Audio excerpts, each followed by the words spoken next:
bereh gaya hai bocek. Memang kau pegah hana lagi ku be. Hajai belanja orangnya. Hana gublo. Apa ni nak karulang? Nyo kagublo ngan pukleh muka. Oh, nyo ngan pukleh ke. Mana tak ya bocek ya? Nyo pura ya kan. Oh, nyo ngan pukleh puleh. Habis tak ya bocek. Itu juga. Napu? Oh, terubak ngapa higo nak gublo ya hai bocek. Wow. Tapi wangi minta kau apa? Memang nak ya hai bocek beredan. Uragam je dong hati. Dengan kala lagi nyo. Ikut baca kita ya pun. Apa lagi lain-lain lah. Yang penting olah. Ya, hai tu tadi iya 4 nak gublo. Ya, nyo yang juga beres. Ada pergi habis. Hai, apa pergi habis aku pun kena. Bakal hang lain gede. Mainnya ada tak kau jawab. Oh, bapa jawab le. Ikah tengok kau pelak le angkat tak tiap mi om kena. Hana mengupu bi. Wah, ni orang mana dah? Masalah mi om tadi umpama ikah berkaca tengok kau abang, tengok kau pujo-pujo yahkah. Nampu mengabu. Ikah macam-macam nak abut gede, nak pupuk kah? Ai nak pujo le bagang eh. Mak, udah mainnya ada dah. Lagi tukar mana orang. Hanya tak boh. Hai pupu ayah tak ada akal ronyo ke. Mamak lumpui belanja ayah. Pergi muka, pergi higo, pergi huke. Robak pergi dek nak kau. Tak akal ya kau ronyo. Kiban, nak glowing ke mamak kah? Nanti pergi macam mak, nama macam ah. Mana ke belah mak kali ni? Wow. Bunuh macam ayah. Pakai lah, berdarah ni. Hai anak pancam mamak. Munyo beda you belah kagak budan. Orang mak yang nak put orang.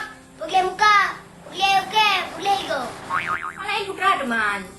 Kau yang pergi. Akan pergi hilut. Mana urusan mamak tu bak kenang aku. Dia gerai ayah. Ikut tongkrot terus pergi ni nak. Mamak pergi gerai le mentang. Nek ente ayah kagak galak le kena lain. Hai. Bergaya galak kena lain. Mana jera ni? Mana solek ia galak urus lain.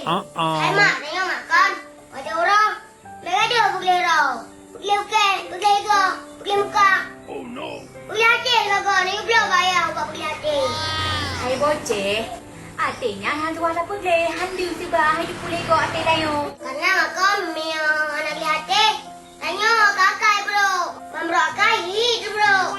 Oh, dah boceh kau pegang mama rohi. Kan mau akak kakak bro. Pokoknya mak nak pergi hati kagak. Kajut cik boceh hai kakak pegang hati mama bro. Punya kah cara? Hak dah naik muka ubat pergi hati. Cik dia abdo si ayah pergi. Nah, muka pegang hati. Oh, hai mi obat pergi hati hanya di badan. Mi obat pergi muka. Kenapa nak mutang lo? Ini aku. Pergi muka ada orang untuk adab manusia. Pergi hati untuk adab Tuhan. Kena tengoknya. Alah, hai boceh. Ha? Kau dengar mama pegang apa? Biar kau penuh gede mama tak dukung boceh hai. Kau pegang apa kan? Yang cocok dengan roh ke? Yang cocok dengan mu ke? Biar kau penuh-penuh mama gede. Nampak ni? Tak boleh. Tak boleh. Kau penuh-penuh lu. Kan mak. Kau pun darah mak.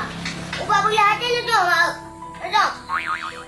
Iban ubah pergi hati leka. Ubah pergi hati semayang kaya mereka tinggal. Bul, Bu Yasin. Nanti ada orang bakal mumpat. Oh no. Bang sabar jika kau ada orang tu. Dah ada ngapain? Ada dik tu. Jadi bocah pergi muka nak perleh.